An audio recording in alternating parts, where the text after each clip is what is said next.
Growing up, I always thought my family was like any other middle-class household. We lived in a small, suburban home with two parents, my younger sister Emily, and me. From the outside, everything looked picture perfect, but inside those walls, I often felt like a shadow compared to Emily's blinding light. When we were younger, my parents loved us equally, or at least it felt that way. We both got praise for our accomplishments, and they signed us up for piano lessons, art classes, and gymnastics. I remember those days fondly because there were no signs of favoritism back then. My parents would beam with pride whenever either of us did something well. Emily and I were close too, like best friends. It felt like nothing could break that bond. But things started to change when I hit 6th grade.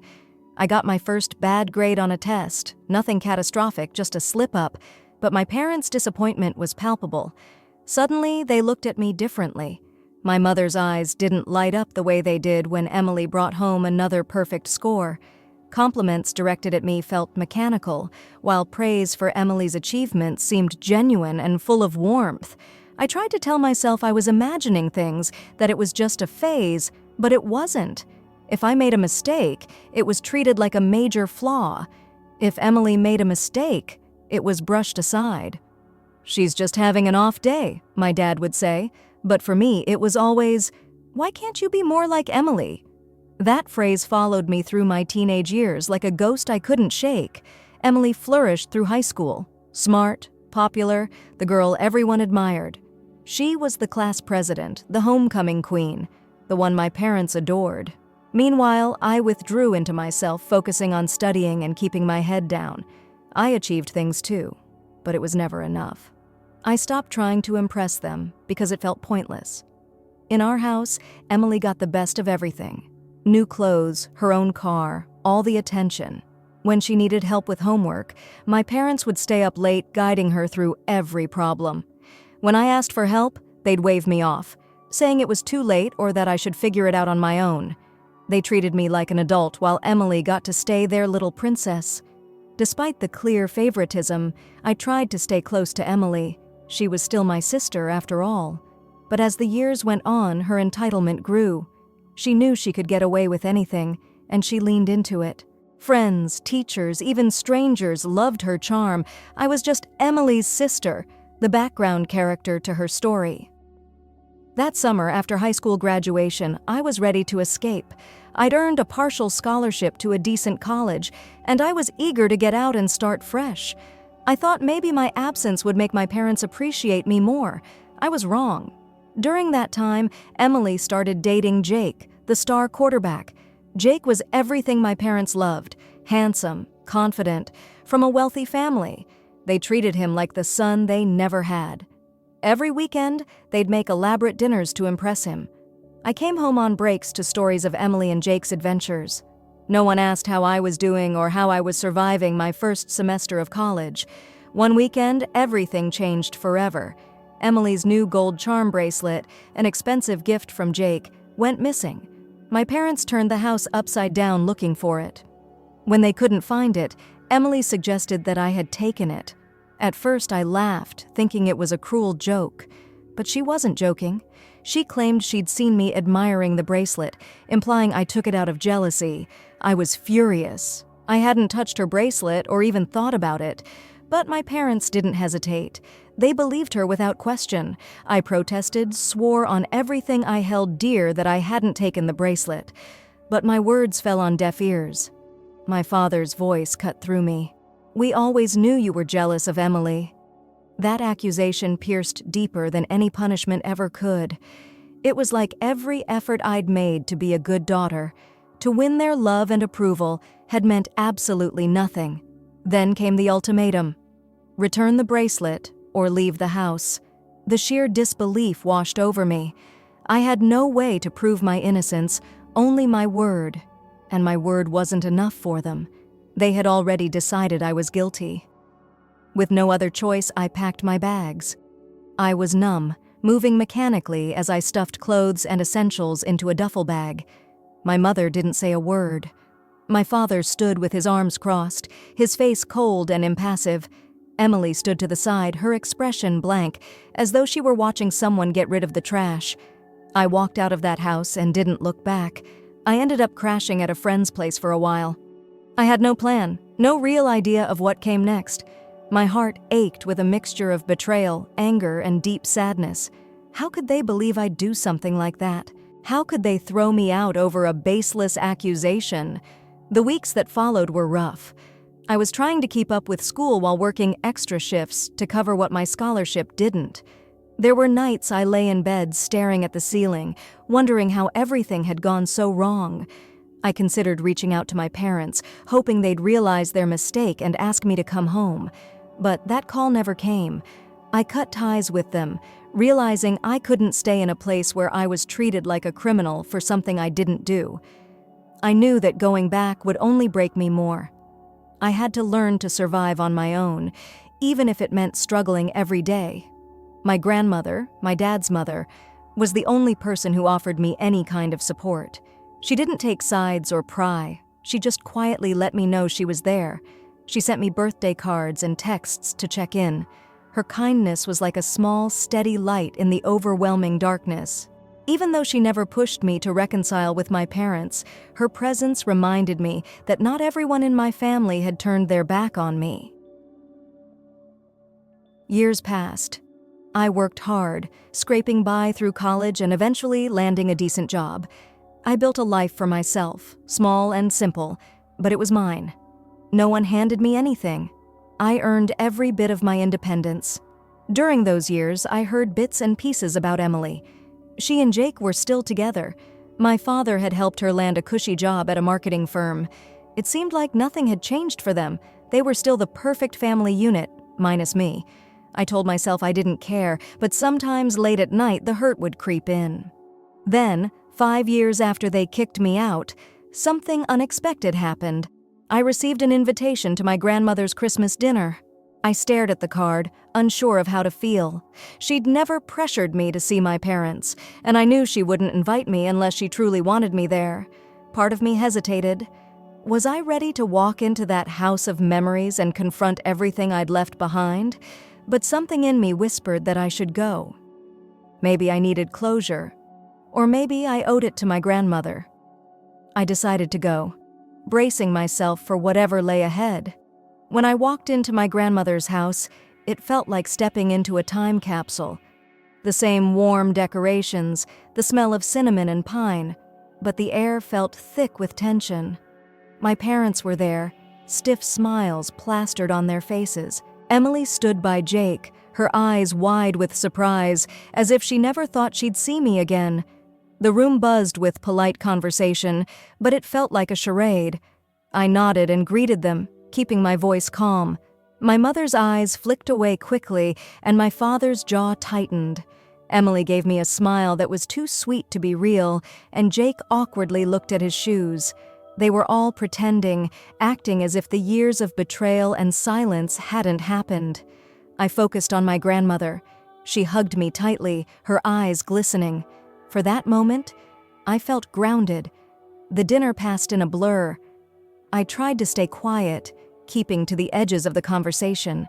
My parents asked superficial questions about my job and my life, but their interest was paper thin. Emily chattered away, making sure everyone knew about her latest successes. Then, as the meal ended, my grandmother brought out a box. She smiled gently as she handed it to me. Confused, I opened it, and my heart nearly stopped. Inside was a gold locket, an old family heirloom that had been passed down through generations. It wasn't just jewelry, it symbolized the inheritance of everything my grandparents owned, their house, their land, their savings. I stared at the gold locket, my fingers trembling slightly as I held it. It felt heavy in my palm, not just in weight, but in meaning. This wasn't just an ornament, it was a declaration, a symbol of trust and legacy. Whoever inherited this locket was seen as the rightful heir to the family's assets. My grandmother had received it from her father, and now she was giving it to me. She was skipping over her own son, my father, and all the other grandchildren, including Emily. The room went eerily silent. My parents' faces drained of color as the reality of what just happened sunk in. Emily's mouth hung open, her shock plain to see. Jake's eyes darted between all of us, clearly uncomfortable. My grandmother's voice was calm but firm. "I've watched everything that's happened over the years," she said, her eyes never leaving mine. "I know you've had to fight harder than anyone should, and I know you'll handle this responsibility with care." I could barely process her words. The validation I had longed for, craved for so many years, was suddenly in front of me. My grandmother had seen the truth, the favoritism, the unfairness, the lies. She knew I hadn't deserved any of it. My chest tightened, a swirl of relief and sorrow threatening to overwhelm me. My parents' forced smiles faltered, replaced by thinly veiled panic. My father cleared his throat, his voice shaky. "Mom, are you sure about this? Maybe you should reconsider—" "No," my grandmother said, cutting him off. "I've made my decision." The rest of the dinner was excruciatingly awkward. My parents avoided my gaze, while Emily's eyes flickered with barely concealed resentment. The warmth and cheer that should have filled a family gathering were replaced by strained silence and fake pleasantries. I got through it, counting the seconds until I could leave. As I slipped my coat on by the door, my parents approached me. My mother's voice was suddenly soft, almost pleading. "We really want you to come home," she said, tears welling in her eyes. "For Emily's sake. She might be getting married soon, and we want the whole family together." My father nodded, his expression unreadable. "We're willing to forgive you for everything. Let's start fresh." "Forgive me?" The words twisted painfully inside me. It was like they had erased everything that had happened, rewrote the story where I was the villain, and they were the wounded heroes extending an olive branch. I took a deep breath, trying to stay calm. "This isn't about family," I said quietly. "This is about the inheritance." Their faces tightened, the mask of concern slipping for just a moment. My father's voice took on a hard edge. "Don't be unreasonable. Family is everything. Don't let this tear us apart." I felt my jaw clench. They didn't care about me. They cared about what I now possessed. The sudden surge of apologies, the crocodile tears, all of it was a desperate attempt to secure their future, not mend our broken relationship. I shook my head.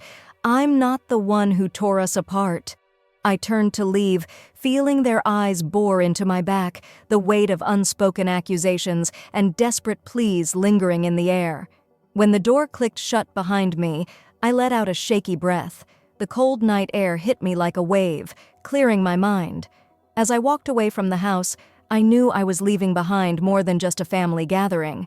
I was leaving behind years of hurt, manipulation, and lies. And though it hurt, it also felt like freedom. The next few days were a blur of emotions.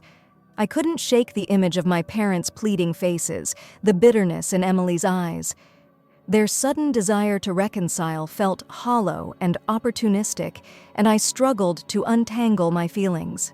Did I want them back in my life, even knowing their intentions? Could I forgive them, knowing it was all rooted in greed and desperation? I spent a lot of time thinking, trying to find clarity. And in the middle of that storm, I realized I needed to talk to my grandmother. When I visited her a few days later, she greeted me with her usual calm warmth. We sat in her cozy living room, the ticking clock on the wall the only sound for a moment. I took a deep breath, my fingers brushing the locket around my neck. "Thank you for trusting me with this," I said softly. "But I need to understand why you gave it to me. What does this really mean?" Her eyes softened, and she reached out to squeeze my hand. "I've watched you grow into a strong, resilient woman. I know how much you've been through, and I know you won't take this responsibility lightly. This isn't about rewarding you for suffering. It's about knowing you'll handle the family's future with care." I swallowed the lump in my throat. "I don't want this to pull me back into all the drama. I've worked so hard to build a life away from it." She nodded. "I understand, but this is yours now, and what you do with it is up to you. I trust you." Her words settled into my heart, a quiet comfort. For so long I had felt unseen, forgotten, but now someone who mattered, someone who knew the truth, had faith in me. But that clarity didn't erase the problem. I knew my parents and Emily wouldn't give up so easily. The inheritance was a powerful motivator, and they were desperate. The conversation with my grandmother gave me a sense of validation I hadn't felt in years, but it didn't make the situation any easier. The inheritance now hung over me like a storm cloud, and I knew my family wasn't going to let things go quietly. Their desperation was palpable, and it was only a matter of time before they tried to force their way back into my life, and I was right. A few days after visiting my grandmother, the messages started flooding in. At first, it was just my parents. My mother sent long, emotional texts about how much they missed me, how they'd made mistakes, and how they wanted to heal as a family. My father's messages were shorter, more calculated. "Let's talk this out like adults. We're still your family." I ignored them. Then, the rest of the extended family started chiming in. Aunts, uncles, and cousins I hadn't heard from in years all suddenly felt it was their duty to mediate. Their messages followed the same script. "Family is everything. Don't let money tear you apart." And my least favorite, "You're being selfish." Selfish. That word burned. Where were these people when I was kicked out? Where was this concern when I was scraping together enough money for food and rent in college, working 2 jobs just to survive? They didn't care about me back then. Now that there was money and property involved, they were all about family unity. I felt like I was suffocating under the weight of their expectations. It was exhausting having to defend myself, to explain a situation that most of them didn't even understand. The only perspective they'd heard was the one my parents had fed them, a twisted version where I was the villain who abandoned the family out of spite. I thought I could endure it. I thought if I ignored them long enough, they'd get the message and back off. But things escalated faster than I expected. One afternoon, there was a knock on my door. I wasn't expecting anyone, so I hesitated. My heart dropped when I heard my mother's voice calling my name from the hallway. I peeked through the peephole and saw them, my parents and Emily. My mother's eyes were red and puffy. My father stood rigid, and Emily wore that same fake, concerned expression I'd come to loathe. I felt a wave of panic. My friend, who'd been staying with me for a while, looked at me with wide eyes. "What do we do?" she whispered. I took a deep breath and opened the door a crack. "What are you doing here?" I said, my voice low and tense. My mother immediately burst into tears. "Please, we just want to talk. We can't lose you like this." My father's voice was steadier, but the edge of frustration was clear.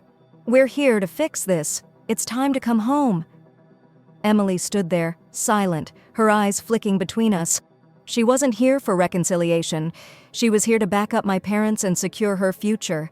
I could feel it in my bones. "This isn't the place or time," I said, trying to keep my voice calm. "Please leave." But they weren't listening.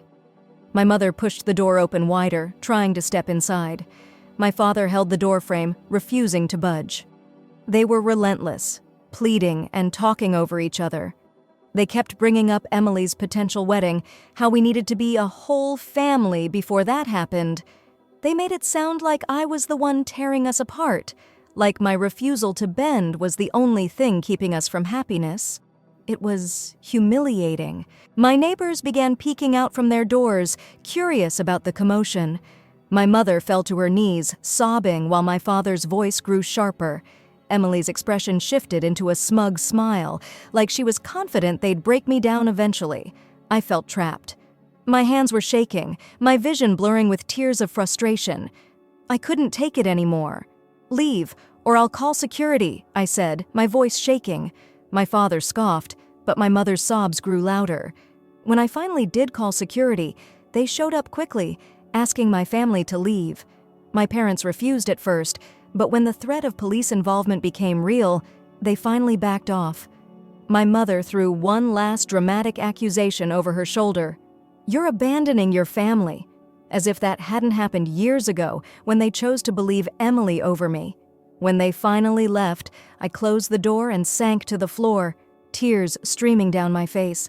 My friend hugged me, trying to offer comfort, but I felt completely drained.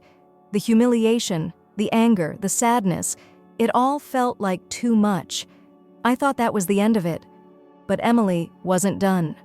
A few hours later, my phone buzzed with a string of messages. Friends were reaching out, confused and concerned.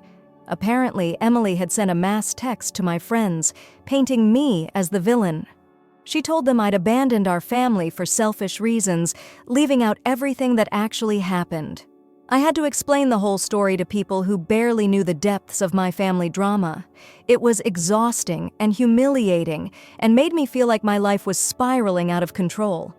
Thankfully, most of my friends believed me once I laid out the facts, but the damage was done. The sense of security I'd built for myself felt cracked and fragile. I spent the next few days in a haze, wondering if I'd ever escape this chaos. My family's desperation was relentless, and no matter how hard I tried to move on, they kept pulling me back. Part of me wanted to give in, just to make it all stop. But I knew that would only trap me further in their manipulations. Then, out of the blue, my grandmother called. "I heard what happened," she said, her voice tight with anger. "This has gone far enough." Hearing my grandmother's voice on the phone was like a lifeline. Her usual calm demeanor was replaced by a steely anger I rarely saw. She had heard about my parents' unannounced visit to my apartment and Emily's attempt to smear me with lies, and she'd had enough. "I'm sorry you had to go through that," she said, her voice steady. "But I'm going to make sure they understand that their behavior is unacceptable. You don't have to deal with this alone." Her words brought a sense of relief I didn't know I needed. For so long, I'd felt like I was fighting this battle alone, but knowing she had my back made the weight on my shoulders feel just a little lighter. True to her word, my grandmother didn't waste any time. She called a family meeting at her house the following weekend. I wasn't invited, and honestly, I didn't want to go. I was done being in the line of fire, but she kept me updated. She confronted my parents and Emily in front of the extended family. She laid out everything: the years of favoritism, the baseless accusations, the fact that they had disowned me over a bracelet I never took. She told them she knew about the lies they'd spread, the manipulations, and how they had tried to use guilt and pressure to get what they wanted. "I gave her the heirloom because she earned my trust," she told them, "and you all need to realize that this isn't about money. It's about responsibility and respect." My grandmother's words sent shockwaves through the family. Many of the relatives who had been quick to judge me without knowing the full story now felt ashamed. Some of them even reached out to me to apologize, their messages filled with regret and awkward explanations. But their sudden change of heart didn't undo the years of pain. I couldn't just forget how quickly they had turned on me.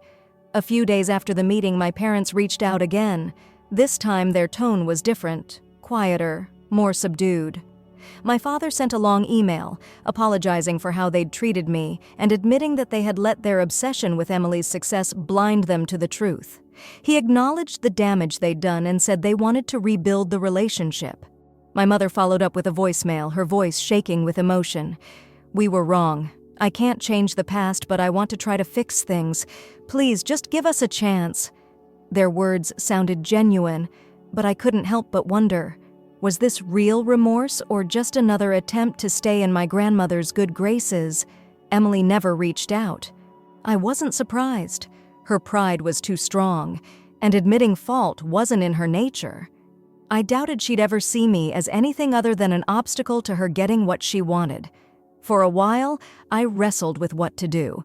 I wanted to believe my parents had changed, that their apologies came from a place of sincerity, but trust wasn't something I could give freely anymore. They had broken it too many times. I decided to meet with my grandmother again. I needed her advice, her wisdom. When I sat down with her, she listened patiently as I poured out my conflicted feelings. "I don't know if I can forgive them," I admitted, "but part of me wonders if I'm being too harsh. What if they really have changed?" She nodded thoughtfully. "Forgiveness doesn't mean you have to forget or let them back into your life the same way," she said. "You can set boundaries and decide what you're comfortable with. It's okay to protect yourself." Her words gave me clarity. I didn't have to make a grand decision right away. I could take it slow, see if their actions matched their words. Trust had to be rebuilt over time, if at all. I wrote my parents a letter. I told them I appreciated their apologies, but that I wasn't ready to fully reconnect. I explained that if they truly wanted to rebuild our relationship, it would take time and consistency. I needed to see that they respected my boundaries and understood the damage they'd done. I didn't hear back immediately, and that was okay. For the first time in a long while, I felt like I was in control of my own life. I didn't have to bend to their expectations or demands. I was free to live on my own terms. Emily stayed out of my life, and honestly, I was at peace with that. Some relationships can't be salvaged, and that's just reality. I focused on my work, my friends, and building a future I was proud of. A few months later, my grandmother passed away. Losing her was one of the hardest things I've ever faced. She had been my anchor, the one person who saw me for who I truly was. But even in her passing, she gave me strength. She left me the inheritance she had promised, along with a letter encouraging me to use it wisely and to remember that I was worthy, no matter what anyone else said. I honored her wishes. I used the inheritance to build a stable future, investing in my education and career. And I made sure to give back, supporting causes that mattered to me and helping others who were struggling, just as I once had. As for my parents, they made some efforts to reach out over the years. I kept my boundaries firm. I let them into my life in small ways, but I never let them hold power over me again. Trust was something they'd have to keep earning, one small step at a time. Looking back, I realized that sometimes the family you're born into doesn't give you the love you deserve.